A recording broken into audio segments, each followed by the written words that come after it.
I'm today presenting you an SCR1, which is an open source MCU-class RISC-V compatible core.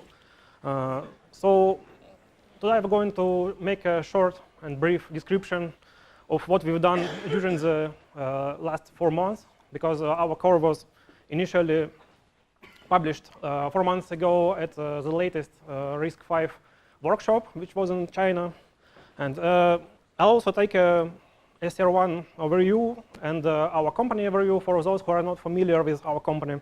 So actually, I work with this for this presentation with Ekaterina, but unfortunately, she's absent today, so I'll present this presentation alone. So what is a Cinta core? Cinta core is an IP developer. We are developing a line of RISC-V compatible cores, and we have both open source cores and proprietary cores. We also provide our customers with SDKs and software support. In particular, we are focused on the cores customization and extending their features. We also optionally provide the integrating in the SOC service, and optionally we can provide you with synthesis tools and software migration and implementation services.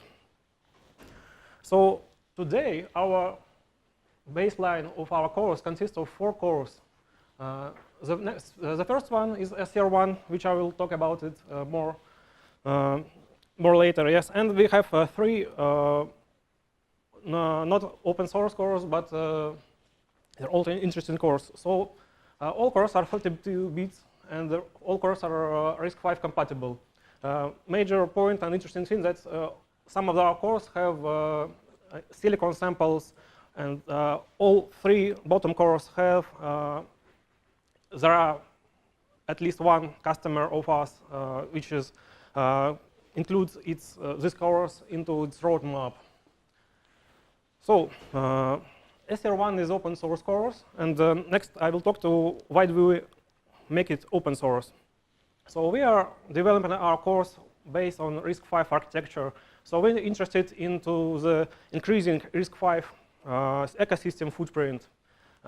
Thus, we provide any tools which allow our customers or our potential customers or students to migrate from their old architectures to RISC-V as quicker as possible and as simple as possible. So we also use this core as a base for our educational program. This year, we are starting our computer architecture course in St. Petersburg State University. And the practicing part of this educational program will be based on SCR1 core. So what is a SCR1 core? It's a multi-controller class open source core for deep embedded applications and acceleration control. It is open source, it's SHL license. It's written and developed in System Verilog. It uses the latest RISC-V instruction set specifications. Despite it's quite simple and slow and small, it still has a lot of configurable features. So you can choose whether you use RV32i or RV32e base. So you can use both full register set, or you can use degraded register set. Yes. So there are optionally extensions, standard RISC-V extensions for multiplier and divide unit, and for compressed instructions. So this core is MMU-less, and this has only machine privilege level only. It has optionally in IRQ interrupt controller and debug controller. We use HB-Lite 32-bit interface, so it's easily for our customers to migrate for this core because it uses a standard AMBA compatible interface, and also it's optimized for area power. Another configurable features are pipeline stage. So you can choose from 2 to 4 pipeline stages. It has an order implementation. As I mentioned, you can include high performance or area optimized multiply divide unit. You can optionally include tightly coupled memory and interrupt controller. So there are some characteristics of basic SCR1 implementations. So the minimum configuration consists only about 2,000 gates, about 10,000 gates, yes. And default config with all available RISC-V extensions consist of 31,000 gates. We've reached about 270 megahertz and TSMC 90 low power node within the typical corner. And there are some benchmarks with like CoreMark, which has about 2.8 CoreMark per megahertz. And also we have a Drystone benchmark, which is about, depending on compiler keys, it's about from 1.3 to 1.7 in the MIPS megahertz.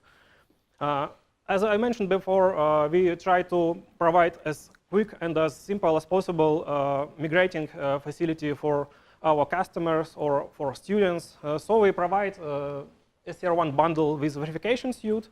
We provide test bench, tests with trace log in our IP bundle. We provide it with good documentation. This documentation includes information how to configure core or how to change some parameters. Yes.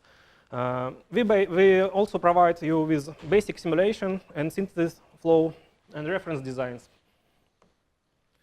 So what did we do with last 4 months? First of all, we keep this core compatible with the latest RISC-V specs. Since RISC-V is still in progress and specification is changing from time to time, we think that it's important to keep core compatible with the latest RISC-V specification. So currently we compiled with user level ISA version 2.2 and privilege architecture version 1.10. They also provide you with FPGA-based SDKs. So more about this SDK. We support 2 platforms, is Digiland RT and Thoracic D10 Lite platforms. Our SDK contains documentation for SDK. We've got pre-built FPGA projects and already pre-compiled images if you want to use. If you don't want to synthesize this. And so we also have some sample software projects, and we provide you with the software such as bootloader. We've migrated Zephyr OS and tests. What's our plans? The main plan is to keep our core current with specs progress.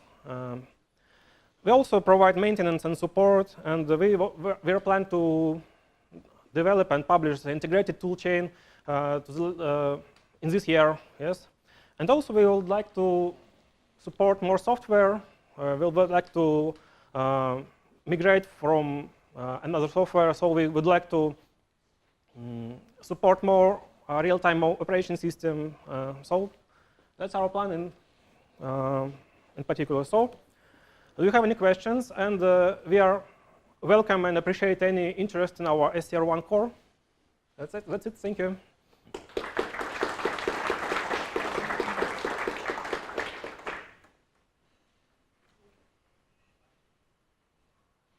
Yep.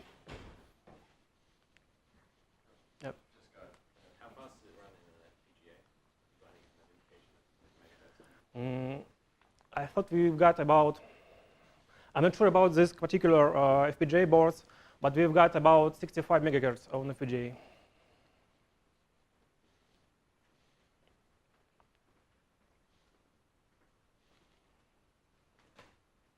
So what was the debug infrastructure? You said there was advanced debug. Is that the stuff that's available on OpenCore? Not sure. We've got our own debug module. Yeah. So we got our own debug controller. And it supports up to 4 breakpoints, and we support our tap controller. So it's optional, but you can include it both to FPGA projects or to ASIC projects. So it's our, and I think it's fully compatible with current RISC-V debug specification, because our debug guy is he's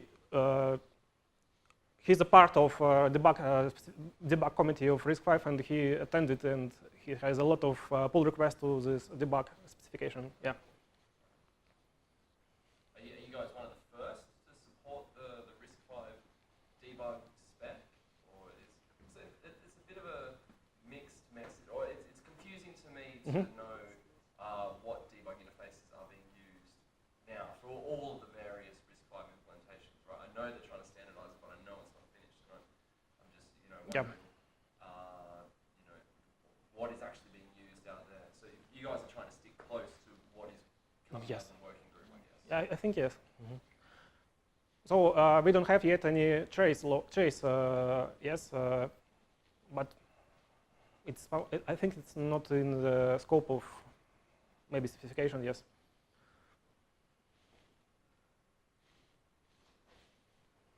Any questions?